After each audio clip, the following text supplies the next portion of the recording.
Bonsoir à toutes et à tous et bienvenue à cette édition, le sommaire. Dans le cadre des élections générales crédibles et paisibles en 2026, la plateforme électorale des organisations de la société civile veut soutenir la Sénat. Ce mardi, une délégation de la plateforme a rencontré le président Sakalafi à le point de leurs échanges dans cette édition. Une série de cultes est organisée à Kandi et Natitengou depuis ce mardi 18 mars sous l'initiative de l'état-major des forces armées béninoises. C'est en hommage aux soldats tombés sur les champs de bataille. Dans un rapport publié ce mardi, Amnesty International pointe la détérioration des droits humains au Niger depuis le coup d'État. Des précisions dans un instant.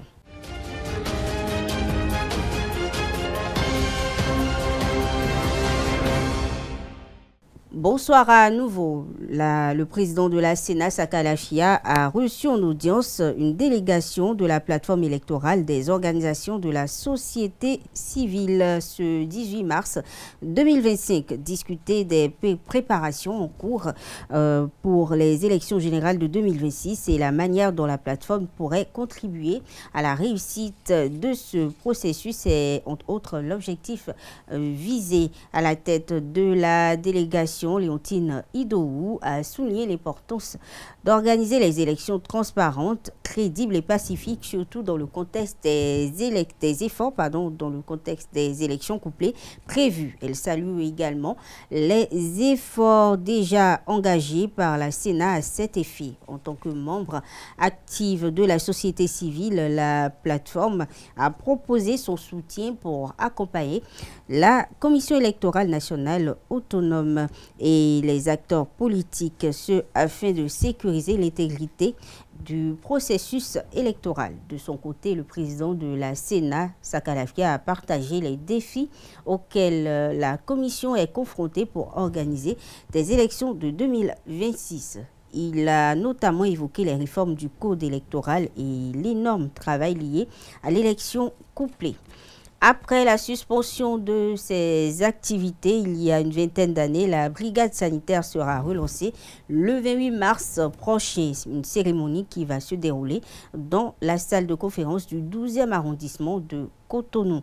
Quentin Amoussou a recueilli pour vous les clarifications et les précisions du vice-président de la brigade sanitaire au Bénin, Honora Agbotomé, à ce sujet. Suivons ensemble. En réalité, vous savez, quand nous parlons de la brigade sanitaire, je voulais donner l'exemple d'abord sur le corps de la police. Comprenez que dans la police, entre-temps, il y avait le corps urbain et le corps judiciaire. C'était de cette façon donc que les choses devaient être gérées au niveau de la brigade. C'est pour dire quoi? Donc, au niveau de la brigade, il y a la police sanitaire qui sont habilités à verbaliser.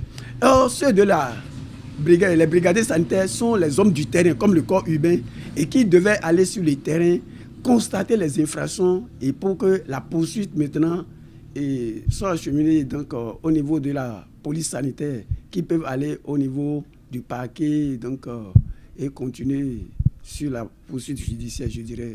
C'est un corps qui ne marche pas sur le budget de l'État. Il faut le comprendre. Par contre, la police sanitaire marche sur le corps du budget. Donc c'est pour apporter assistance non seulement à nos populations, à nos frères, tel que l'arrêté de 2000 pris par le ministre de la Santé à l'époque l'a dit dans son arrêté. Donc c'est des hommes qui, d'abord, qui ont une fonction. C'est des gens qui ne vivent pas dans la loisiveté et qui ont quelque chose, qui font quelque chose d'abord et qui ont la volonté maintenant d'apporter un plus pour leur population, pour leur bien-être en un mot. Voilà ce pourquoi elle a eu à créer le corps de la brigade sanitaire, des brigadiers sanitaires en son temps. Mais ce que je voulais dire surtout par rapport à ce corps, c'est-à-dire le lancement, ce corps a connu un lancement officiel en 2002 par l'ex-maire, donc Nyonfou Isidore en son temps. Il y a un papier. Pour cette fois-ci, parlant du 28, c'est juste une relance de la brigade sanitaire connue de bon nombre de ces autorités de ce pays et qui a véritablement apporté un plus dans le bien-être de leur population. Donc voilà ce que je voulais surtout préciser par rapport à ce corps qui sera relancé le 28 prochain dans la salle de conférence du 11e arrondissement. Le dossier de Louis-Philippe Rondeillon, ancien DGPN, a été renvoyé par la Criette suite à l'absence constatée du général et de son coprévenu à l'audience du lundi 17 mars 2025. Le report est fixé désormais au lundi 24 mars prochain. Notons que l'audience devrait connaître des réquisitions du ministère public et les plaidoiries des avocats. Autre information dans cette édition, dans la nuit du lundi 17 mars, un drame a secoué Bouka dans la commune de Kalalé au nord du Bénin et a occasionné un mort, des blessés et des dégâts matériels. Selon le récit des faits par le chef d'arrondissement rapporté par un média de la place, le commerçant est décédé sur le champ après avoir reçu une balle d'un policier. L'agent des forces de l'ordre serait venu interpeller le commerçant de produits tropicaux en question. Comment est survenu l'incident? Impossible de le préciser pour le moment, mais le décès du commerçant a suscité édiation et colère au sein de la population qui dénonce un abus de pouvoir et une injustice insupportable. En réaction, une foule en colère s'est mobilisée contre les forces de l'ordre. Elle s'en est prise à des biens appartenant aux forces de sécurité. Deux motos et une voiture de la police républicaine ont été incendiées. La furie de la population a conduit à des actes de vandalisme au domicile du chef d'arrondissement et du chef de village. Selon le média, le bureau de l'arrondissement a été incendié. Un policier serait mortellement atteint par balle à Bouka Gando, village voisin, et il a annoncé une douzaine de blessés. L'ambiance est bien tendue dans la commune et les autorités à divers niveaux multiplient les actions et les rencontres pour amener le calme. Il faut noter que pour l'heure, les habitants veulent savoir ce qui s'est passé et les dispositions qui sont prises. En hommage aux militaires tombés sur les champs de bataille, l'état-major de l'armée béninoise a entamé une série de cultes en leur nom. Le premier a eu lieu ce mardi 18 mars 2025 à Kondi, au 6e bataillon interarmé. Le second se tiendra le jeudi 20 mars prochain au 6e bataillon interarmé de Natitengu. Selon les sources, Alain Fortuné Noati, le ministre délégué auprès du président Patrice Talon, en charge de la défense nationale et des hauts gradés, y prennent part. Notons que la tenue de ces cultes témoigne de la reconnaissance de la nation envers ses défenseurs. On parle du pardon dans cette édition. Le pardon, selon des écritures saintes, des saintes écritures, accorder son pardon est une absolution du péché après la confession. Mais une question ultime se pose, celle de savoir s'il faut tout pardonner. Et pour avoir des réponses à cette question, comptez à Moussou, Francis Fahmi, on sillonnait la ville de Cotonou pour recueillir pour vous l'avis de quelques citoyens. Suivons ensemble. Il y a des mais ça dépend de mais dépend mais déjà si tu hein si à quand moi à sort même ya si tu et chaito gege da si tu même ya si tu si à quand moi mi ko mi hen mi na le do po wa do po mais raison plein et ouais beto et de manière gege beto gana pardonner beto rien pardonner nos autres de do mi mawa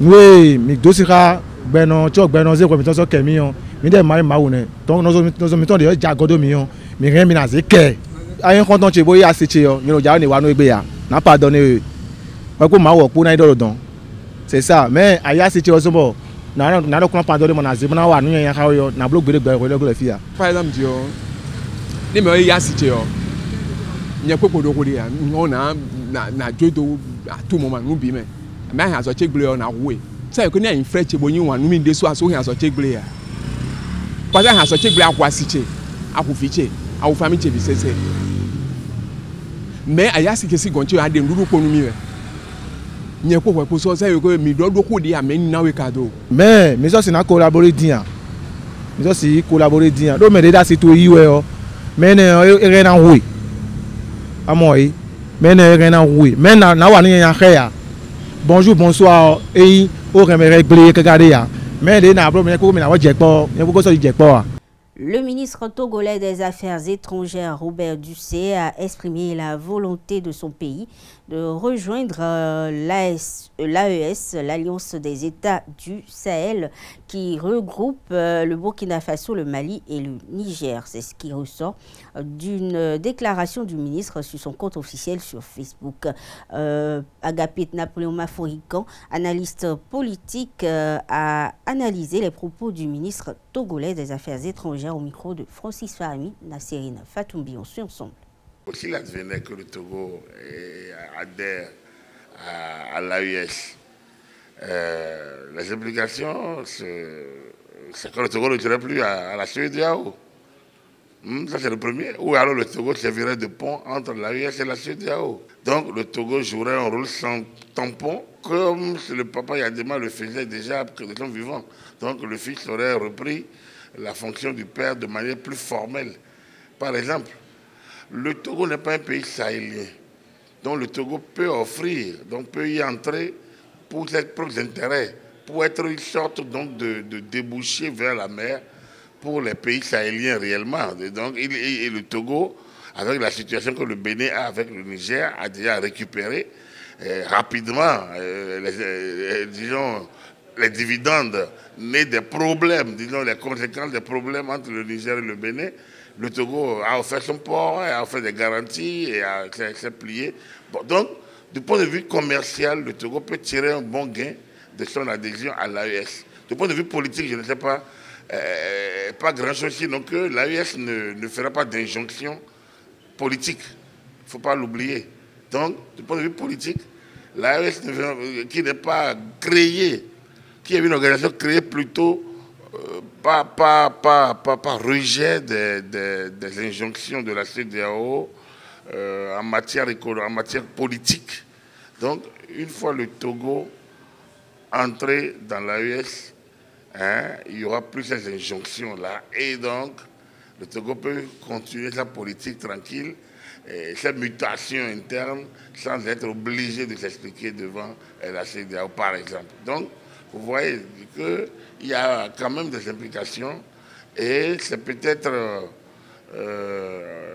à la CEDEAO d'analyser ces genres de déclarations, ces genres de situations.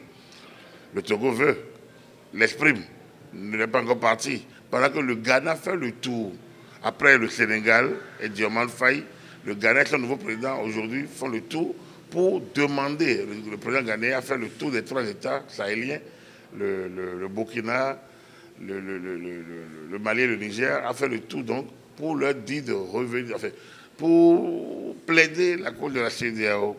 Donc, vous voyez, ça bouge dans tous les sens. Et une telle décision du Togo ne manquera pas donc de faire parler, de faire jazzer, de faire bouger, mais aussi d'ouvrir le feu sur peut-être les mutations nécessaires pour une organisation comme la CEDEAO qui a besoin de se dépoussiérer, de se réévaluer et peut-être de se repositionner au regard des objectifs d'aujourd'hui et surtout des défis à relever au niveau sécuritaire et au niveau aussi des enjeux internes de chaque État.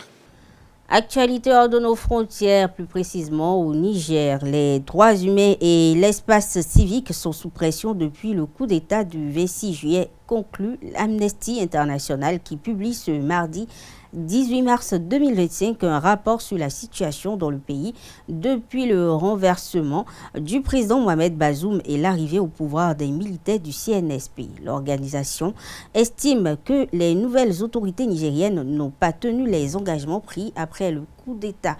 Les droits humains sont piétinés dans la législation comme dans les faits, estime l'organisation internationale qui évoque des détentions arbitraires et certaines décisions de justice non respectées. Parmi les cas cités, le président renversé et plusieurs proches. Mohamed Bazoum est détenu avec son épouse à la résidence présidentielle depuis le coup d'État. Plusieurs de ses ministres en détention pour des motifs politiques, précise Amnesty, malgré une décision de remise en liberté provisoire pour 4 d'entre eux qui n'a jamais été appliquée.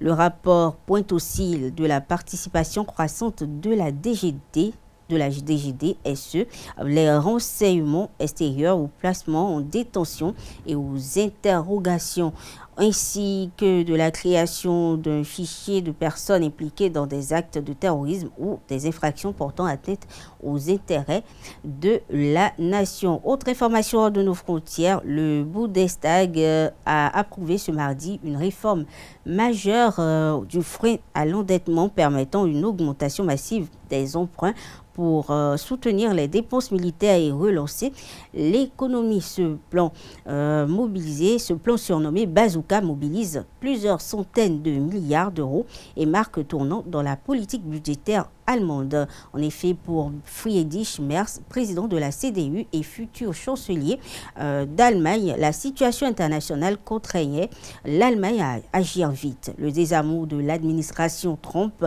pour les Européens et les besoins de la Bundeswehr et la nécessité d'une défense européenne mettaient Berlin sous pression. Le projet prévoit la création d'un fonds spécial de 500 milliards d'euros sur 12 ans destiné à moderniser les infrastructures du pays avec une enveloppe de 100 milliards spécifiquement allouée à la transition climatique. Il faut noter qu'en assouplissant les règles d'endettement inscrites dans la Constitution, l'Allemagne pourrait ainsi mobiliser jusqu'à 1000 milliards d'euros.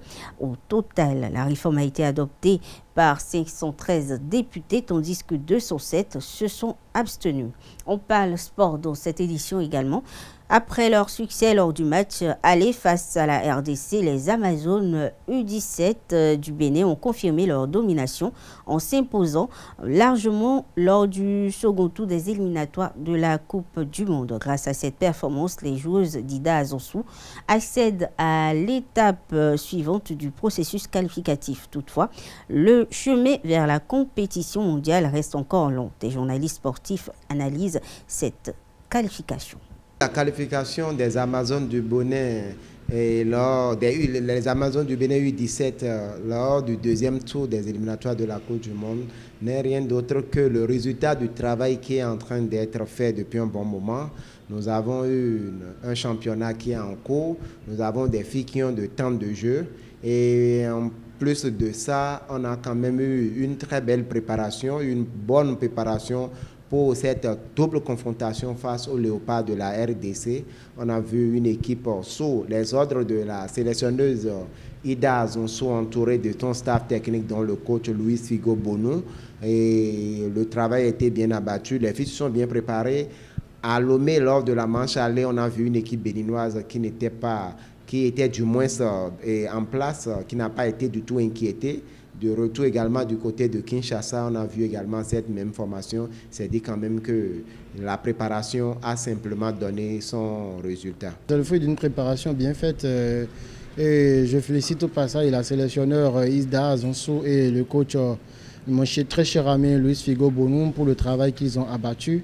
Et nous sommes très contents pour cette qualification et nous allons vite nous remettre au travail pour affronter la Zambie lors du prochain tour. Les Amazones ont confirmé tout le bien que nous avons pensé d'elles après la victoire obtenue au stade de Kégué à Lomé. Elles ont pu prendre le meilleur sur les léopards de la RDC sur le score de 2-0. C'est vrai que nous avons aimé leur prestation, leur circulation de balles. Le fond de jeu, vraiment, c'était rassurant. Seulement, nous avions déploré qu'elles n'aient pas été prolifiques en attaque, rien que 2 buts, alors qu'elles ont pu se faire beaucoup d'occasions de but. Et nous avions souhaité qu'elles puissent garder la même dynamique, sinon le même état d'esprit au match retour, mais qu'elles y ajoutent de l'efficacité. Et puis, ça n'a pas raté. Les filles sont allées à Kinshasa, elles ont joué dans le même registre, mais avec un mental un peu plus fort, un peu plus de confiance, avec le capital de la victoire au match aller. Et puis cela allié à quelques problèmes d'organisation au niveau des léopards, les filles se sont donné toutes les chances de passer ce deuxième tour et de se qualifier pour le troisième tour. Nous sommes heureux de voir sur le total des 2 rencontres, ça fait 5-0 pour les Amazones. Je crois que c'est une très belle prestation. Et maintenant, elles vont passer le dernier tour pour porter le drapeau du Bénin au mondial de football U17 qui aura lieu en octobre prochain. Le troisième et dernier tour pour la qualification pour la Coupe du Monde, nous avons en face de nous l'équipe de la Zambie, la formation U17 de la Zambie. Et quand on sait qu'en termes de ce qui se fait le plus mieux sur le continent au niveau du football féminin, la sélection zambienne se retrouve parmi les meilleures sélections. C'est dit quand même que nous avons en face de nous une équipe très structurée, une équipe bien en place. Ça revient à dire que nous devons vraiment bien préparer cette rencontre, prendre cette rencontre au sérieux. Ce qui revient à dire que les joueuses vont continuer le travail dans leur équipe.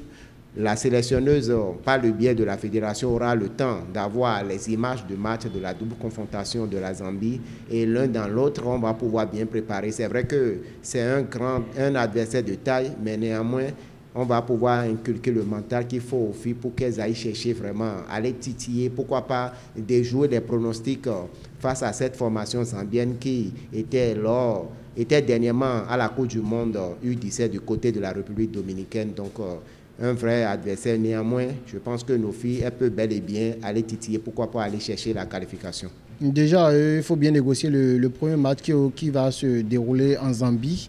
Donc, nous avons cette particularité de recevoir la Zambie lors du match retour. Et donc, c'est un plus. Si déjà arrivé en Zambie, nous pouvons ne serait-ce avoir un point, à défaut d'avoir les 3 points, ne pas perdre le match et se préparer en force pour le second manche, le match retour et pouvoir gagner la Zambie pour pouvoir se qualifier pour la Coupe du Monde 2025. Nous connaissons la Zambie avec son palmarès, mais qu'est-ce qu'on a à craindre? Nous avons vu nos filles, elles ont fait 2-0, 3-0, c'est-à-dire que la défense est assez forte, elle sait se préserver. Il faudrait miser sur ce capital-là et maintenant se projeter en attaque et souhaiter que les filles comme Ronfort, Gandonou ou Deo Gracias puissent vraiment faire parler la poudre en attaque, que les frappes que nous avons vues de Gandonou nous a fait beaucoup de bien et je crois que c'est avec ce genre de prestations, elles peuvent prendre à défaut n'importe quelle défense. L'essentiel, c'est de conserver leur cage vierge et je suis convaincu que nous pouvons avoir cette victoire-là et aller à ce mondial. Il faut noter qu'ils étaient au micro de Djesugo Benou. Mesdames, Messieurs, sur cette information qu'on fait cette édition, merci de l'avoir suivi. Très bonne soirée à toutes et à tous et bonne suite de semaine.